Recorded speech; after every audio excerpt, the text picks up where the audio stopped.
Welcome back to the Connors and Ferris High School Sports Show, brought to you by Salvatore's Pizza. Our next guest on the Specialties Hotline. Remember, Specialties is that great company down in Geneseo. If you want to commemorate something like a championship or whatever it is, you want to put that logo on a hat, on a drawstring bag, on your shirt.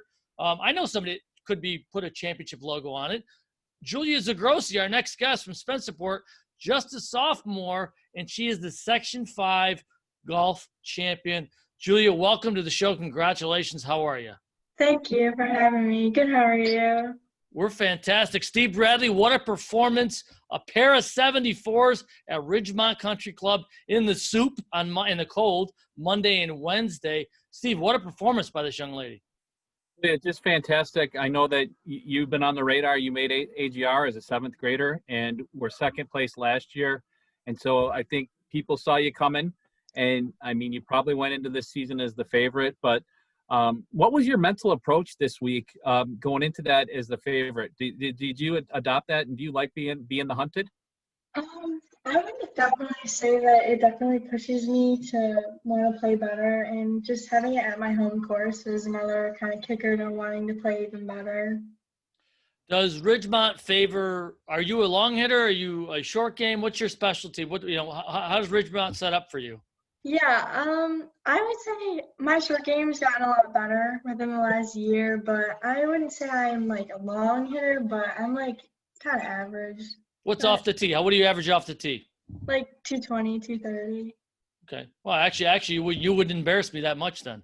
The final scorecard would embarrass me, but actually off the tee it would embarrass me. And Steve, we buried the lead here. She won by 19 strokes. Like, you were playing a different course.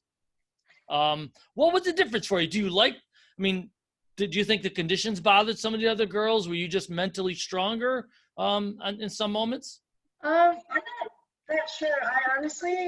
I personally don't feel bothered by playing in the rain. You just have to prepare for it. So I think I did a good job of doing that. But, yeah, just kind of played it like any other day. So, Julia, let's talk about the mental side of it, because we all know that golf is as much a mental challenge as a physical. When you had a 9-stroke lead, it was 36 holes. You had a 9-stroke lead after the first round. Are you one of those people that says, I'm not worried about my opponents, I'm playing the course? Or are you focused or aware of what's going on around you? And when you have a big lead like that, how do you keep that tunnel vision? The first day, my coach, Mr. Moon, actually asked me if I wanted to know what the other girls' scores were, and I told him that I didn't want to know anything just because I wanted to play my own game. And then after the first day, I had the 9-shot lead, but for the second day, the mentality was just play like I didn't even play on Monday, like just start a brand new day, like don't think about what happened on Monday, like just play for today. And I think that definitely helped me to post a good round on Wednesday. So did you know when you teed off for the second round that you had a 9-stroke lead? I did, but the whole who told you, like dad, or round, who told you, like mom or dad? Who spilled the beans? It was after my first round, just because you could see the leaderboard when you come in. So, but yeah, the whole first round, I had no idea why I was playing. Speaking of the leaderboard, Steve, let's at least mention this. The runner-up was Jaden Ford from Pittsford, whose father actually used to be a front office guy for the Rochester Rhinos, Matt Ford.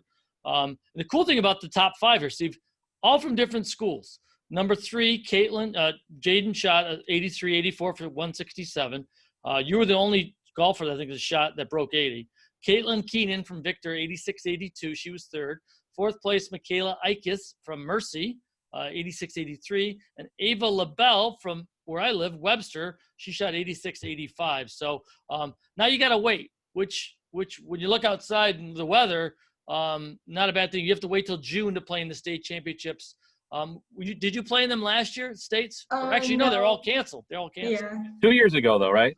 Yeah. And you placed top 20, did you? Or I came in 26th. Okay. Yeah. So Jeff just mentioned a whole bunch of names. I'm going to mention 2 more, and you may have never heard of them. And if you did, maybe Kelly Vandenberg and Christine Schmidt. Kelly went to Brockport and won a state championship in 2006. Christine Schmidt went to Mercy, won in 2013. And I don't know what the competition is across the state, but when there's a performance like yours, people who are media people like us have to ask about that state championship being a goal, and how you feel about that, especially being a sophomore with the potential to maybe play for it 3 more times.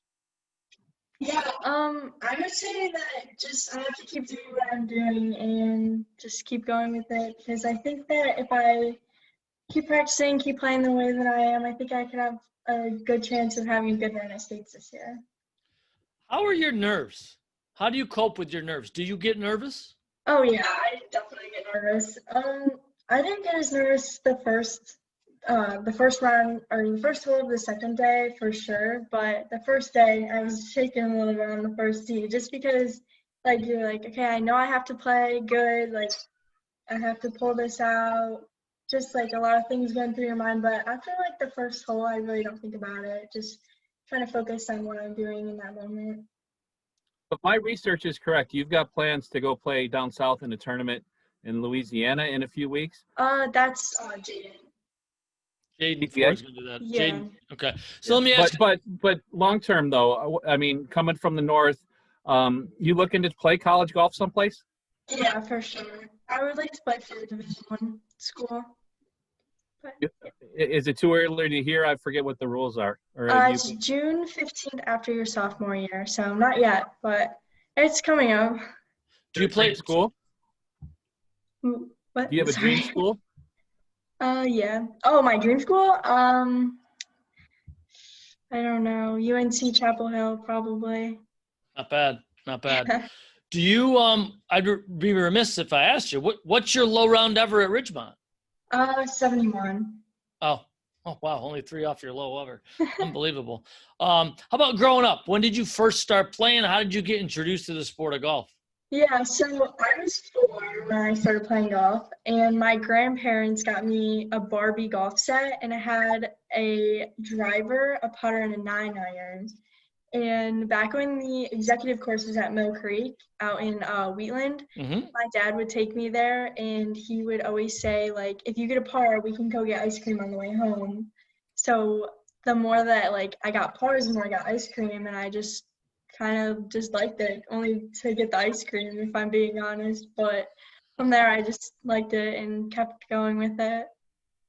You have a sister that's pretty good coming up behind you too, right? So there could be some Zigrossis that we're following for a while. Tell us about I hope so. Tell us My about sister. your sister. Yeah, so her name is Emily. She's in 6th grade right now. So next year she'll be able to play on the golf team.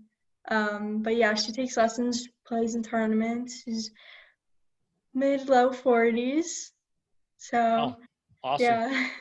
Well, it's you are our athlete of the week last week. Congrats on that. And certainly we didn't jinx you by any means. And you did great. So Julia Zigrossi from Spencerport, congratulations, and keep it going. Hopefully we'll be talking about you for a long time to come. Thank you. All right, we'll take our next break right here. You're listening to the Connors and Ferris High School Sports Show. We're brought to you by Salvatore's Pizza.